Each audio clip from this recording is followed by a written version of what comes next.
Movie की शुरुआत में हम एक लड़की को जंगल में देखते हैं जो काफी जख्मी हालत में अपनी जान बचाते हुए भाग रही थी। तभी पीछे से एक लंबा चौड़ा डिफॉर्म आदमी आया जो कैनिबल था, यानी आदमखोर, इंसानों का मांस खाने वाला। डिफॉर्म वो लोग होते हैं जो केमिकल के बुरे असरात की वजह से बदल जाते हैं। वो खतरनाक हो जाते हैं और इस डिफॉर्म का साइज भी काफी बड़ा होता है। वो डिफॉर्म भागता हुआ आया और अपने एक ही हाथ से उस लड़की के पूरे चेहरे को कवर कर लेता है। वो इतना ताकतवर था कि उसने एक हाथ से ही लड़की का चेहरा क्रश कर दिया, यानी कि कुचल दिया। बस इसी वजह से इसका नाम क्रशर पड़ गया था। फिर वो आदमी क्रशर लाश को अपने साथ घर ले जाता है, जो कि जंगल के बीचों बीच था। घर में उसका बड़ा भाई भी होता है जो तब आराम से टीवी देख रहा था। क्रशर लाश को बाहर ले जाकर उसके टुकड़े करने लगता है। तभी हम टीवी पर देखते हैं जहाँ उसी लड़के की टेप रिकॉर्डिंग चल रही थी, जिसमें क्रशर उस लड़के को मार रहा था, जिसकी वो टुकड़े कर रहा था। असल में उस लड़की को कैद करके ये लोग उस पर जुल्म कर रहे थे, लेकिन किसी तरह वो लड़की कैसे छोड़कर भाग निकली। तो क्रशर ने उसे मार डाला और अब वो इनका खाना बनेगी। उसके मांस को प्याज के साथ तेल में फ्राई करके ये लोग उसी मजे लेकर खाने लगते हैं। इसके बाद हम एक ग्रुप को देखते हैं जो किसी अमीर आदमी की बेटी को किडनैप अगवा करके ले जा रहे होते हैं। वो लड़की कार के डिग्गे में बंद थी। किडनैपर्स में एक गुंडा, उसका भाई, साथ ही एक लड़का और उसकी कजन सैरा थी। सैरा और उसका कजन तो किडनैपर्स नहीं थे, बस मजबूरी में इन गुंडों के साथ मिलकर ये सब कर रहे थे। ये सब लोग जा कहाँ रहे थे किसी को कुछ मालूम नहीं था, बस एक गुंडा ही जानता था, लेकिन वो किसी को भी बता नहीं रहा था। खैर ये लोग एक गैस स्टेशन पर रुकते हैं। गुंडा कार में ही बैठा होता है जबकि उसका भाई फ्यूल भरने बाहर जाता है। करीब बाद सैरा और उसकी कजन की वो स्टोर के अंदर चले जाते हैं। पिछला दरवाजा खुला हुआ था। अब सैरा के कजन का दिल कर रहा था कि भाग जाए, लेकिन अपनी बहन को यहाँ छोड़कर जाने का उसका दिल नहीं कर रहा था। इनकी कार के आगे एक बूढ़ा आदमी अपने ट्रक में फ्यूल भर रहा होता है। तभी एक शेरिफ आकर उस आदमी से बातें करने लगा, जिससे इन दोनों गुंडों की धड़कन तेज हो जाती है। गुंडे ने तो अपनी गन भी निकाली थी। तभी सैरा और उसका कजन भी बाहर आए तो शेरिफ इन दोनों से भी बातें करने लगता है, और ये देखकर तो दोनों गुंडे और परेशान हो जाते हैं। इन्हें डर लगने लगता है कि कहीं शेरिफ को इन पर शक न हो जाए, पर सैरा ने शेरिफ से बातें करके उसका ध्यान भटका दिया। इसके बाद ये फिर से आगे बढ़ जाते हैं, लेकिन रास्ते में गुंडा सबसे बहस करने लगा। तभी अचानक सामने एक बड़ा सा हिरन आ जाता है। तब कार गुंडे से संभल नहीं पाई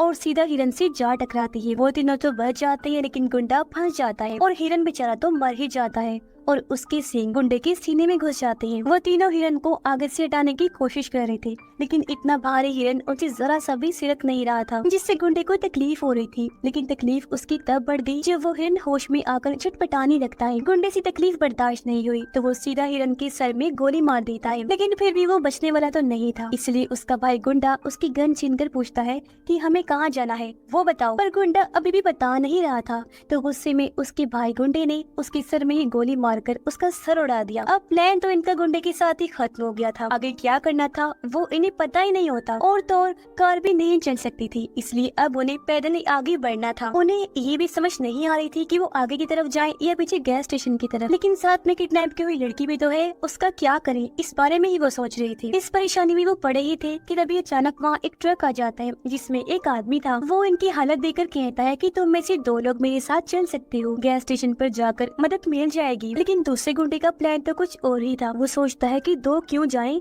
जब हम तीनों ही जा सकते हैं, वो भी किडनैप की हुई लड़की को साथ लेकर, और वो भी पीछे नहीं बल्कि आगे जाएंगे। ये सोचकर गुंडे ने उस आदमी को गोली मार दी, जिससे वो बेचारा गिर गया। हालांकि वो तो मदद करना चाह रहा था। गुंडा दूसरी गोली भी मारने लगा, पर तभी सैरा के भाई ने उसे रोक दिया, जिस चीज का फायदा उठाकर वो ट्रक वाला आदमी यहाँ से भाग जाता है। अब गुंडे का दिल कह रहा था कि वो सैरा के भाई को भी मार दे, लेकिन सैरा की होती हुई वो ऐसा नहीं कर सकता था। फिर अब उनके पास और कोई रास्ता नहीं था, इसलिए किडनैप की हुई लड़की को बाहर निकालकर वो जंगल के रास्ते आगे बढ़ने लगते हैं। लेकिन क्रशर का भाई उन पर नजर रख रहा था। इंसानों को देखकर उसके मुंह में पानी आ गया। कई हफ्तों का खाना उसके सामने था जिसे वो गंवाना नहीं चाहता था। वो सीधा क्रशर को लेने घर पहुंच जाता है, जो कि उदास होकर बैठा हुआ था, क्योंकि वो कहता है कि मेरी नई दोस्त यानी जिसे उसने मार दिया था वो भी मुझे छोड़कर अपनी जान बचाकर भाग गई थी। उसका भाई कहता है कि नई दोस्तें आ गई हैं, जल्दी चलो। तो वो भी हथकड़ियाँ बेड़ियों के तौर पर उठाकर चला जाता है। अब तभी ट्रक चलाते हुए उस आदमी की मौत हो गई थी जो उनकी मदद कर रहा था, क्योंकि उसे गोली लगी थी, काफी खून बह चुका था। उसकी गाड़ी जैसी साइड में जाकर रुकी तो बूढ़ा आदमी उसे देख लेता है और फौरन यहाँ शेरिफ को बुला लेता है। ये देखकर शेरिफ को पता चलता है कि मामला तो सीरियस है, क्योंकि उसे गोली लगी थी। तभी रेडियो पर खबर आती है कि 4 किडनैपर्स एक लड़की को किडनैप करके भाग रहे हैं। तब उन चारों की कार की हुलिये को याद करते हुए शेरिफ को यकीन हो जाता है कि वही 4 लोग हैं जिन्हें उन्होंने सुबह देखा था। तब शेरिफ ने और पुलिस बुलाई। फिर वो खुद भी आगे बढ़ जाता है चेक करने के लिए। इस बीच सेरा का भाई उस किडनैप लड़की की पूरी देखभाल कर रहा था जिसका नाम ऐश था, और उनके पीछे पीछे क्रशर भी चल रहा होता है। लेकिन गुंडा इस सबसे पक चुका था। उसका दिल कर रहा था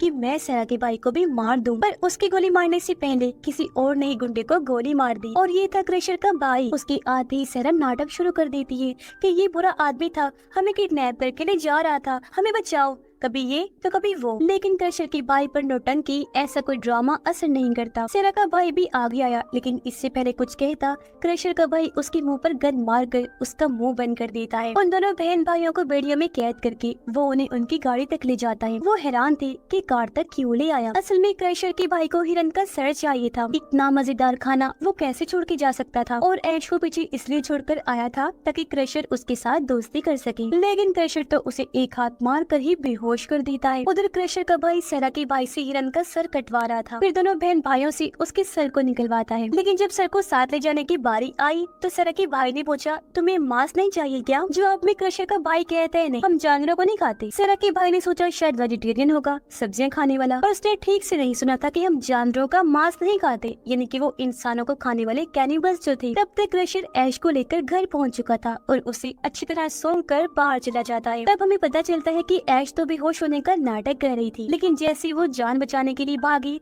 सामान से टकराकर सच में भी होश हो जाती है। इतने में क्रशर का भाई उन दोनों को भी ले आया और क्रशर को देखकर उनकी हालत खराब हो जाती है। हिरन का सर उन्होंने शेड में रख दिया और सेरा से बोलता है, स्माइल कर, मुस्कुरा। तब उसने ऐसे किया, वो झूठी स्माइल कर देती है। इसी दौरान शेरिफ इनकी कार तक पहुंच चुका था, जहां आकर उसका दिमाग चकरा जाता है। कार का एक्सीडेंट हुआ था, लेकिन गुंडा तो गोली से मरा था और हिरन का सर भी कटा हुआ था। आखिर यहाँ पर हो क्या रहा था, ये पहले सुलझाने के लिए शेरिफ को खून के निशानों का पीछा करना था, जो हिरन के सर से गिरता हुआ आगे की तरफ जा रहा होता है। इसका पीछा करते हुए ये भी घर तक अब पहुंच जाएगा। उधर सेरा क्रशर की भाई के सामने एक डील रखती है कि लड़की को किडनैप करके हमें ढेर सारा पैसा मिलने वाला है, आधा तुम रख लेना, बस हमें जाने दो। लेकिन क्रशर के भाई के लिए पैसा कोई मायने नहीं रखता। वो सेरा को लीमू पानी पीने को देता है, पर सेरा पीने से मना कर देती है कि मैं अजनबियों से ड्रिंक्स नहीं लेती। तो क्रशर का भाई अपनी गलती मान लेता है और हाथ मिलाने के लिए हाथ आगे बढ़ाता है। सेरा को लगता है कि अब आया ना लाइन पर, इनसे इसी जुबान में बात करनी चाहिए। लेकिन हाथ मिलाते मिलाते क्रशर का भाई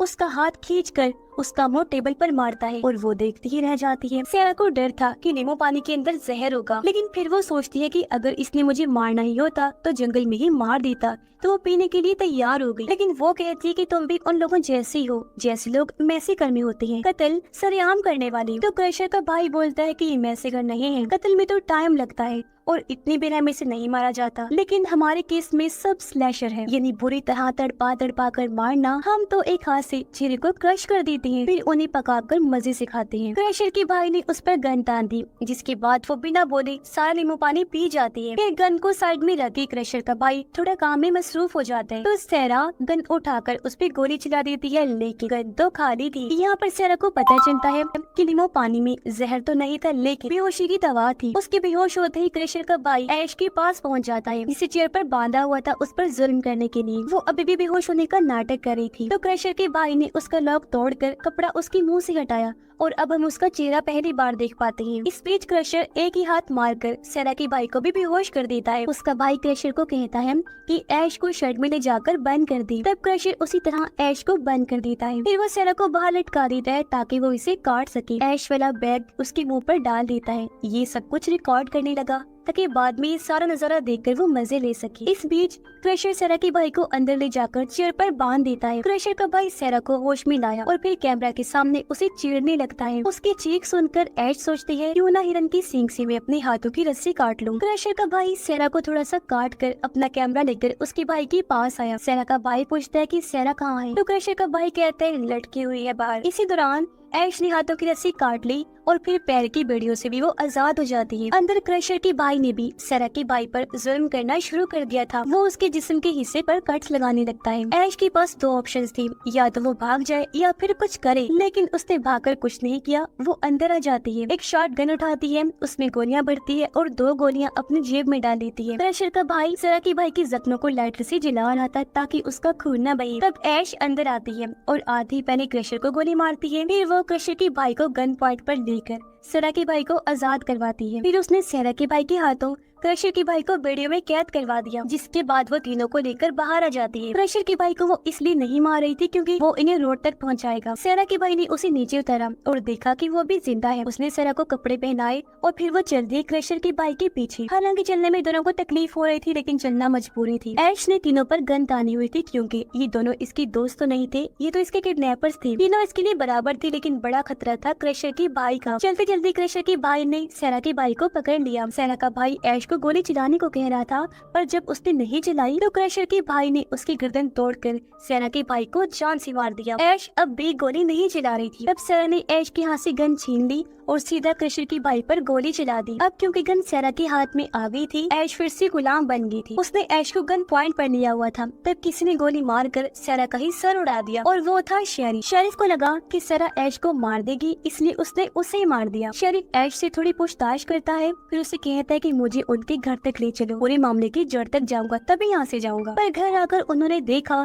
कि क्रशर तो वहाँ पर है ही नहीं। ऐश को पता लग चुका था कि अब तो हम गए जान से। वो भागना चाहती थी तो शेरिफ ने उसी हथकड़ी लगाकर चेयर से बांध दिया। फिर वो बाहर जाता है, जहाँ क्रशर ने एक हाथ पकड़ कर ही उसका चेहरा क्रश कर दिया। इसके बाद वो उसकी टुकड़ी करने लग जाते हैं। तब तक ऐश भी हथकड़ियों से आजाद हो जाती है। क्रशर ने शेरिफ के हाथ पांव काटकर हवा में उड़ाना शुरू कर दिए और एक बड़ा सा चाकू लेकर ऐश भी बाहर जाने लगती है। तब क्रशर का भाई अंदर आ जाता है और उसे गन पॉइंट पर कर लेता है, लेकिन ऐश ने जल्दी से वो चाकू उसके माथे में घुसा दिया। अब मरने से पहले वो चिल्लाकर क्रशर को बुलाता है। क्रशर आया तो ऐश ने उसे भी दोबारा गोली मार दी। फिर 2-3 गोलियां उठाकर वो बाहर भाग जाती है, लेकिन क्रशर भी उसके पीछे ही था। अच्छी बात ये थी कि गोलियां खाने के बाद क्रशर थोड़ा कमजोर हो गया था और वो स्लो स्लो चल रहा था। इसका फायदा उठाकर ऐश रोड तक पहुंच जाती है, जहां पुलिस भी आ गई थी। लेकिन रोड पर जाने से पहले उसने क्रशर की आंखों में आंखें डालकर उसे चैलेंज किया कि आ जाओ, पुलिस के पास जाऊंगी तो, लेकिन तुझे मार कर। पर क्रशर इस बात को नजरअंदाज करके वहाँ से वापस मुड़ जाता है। फिर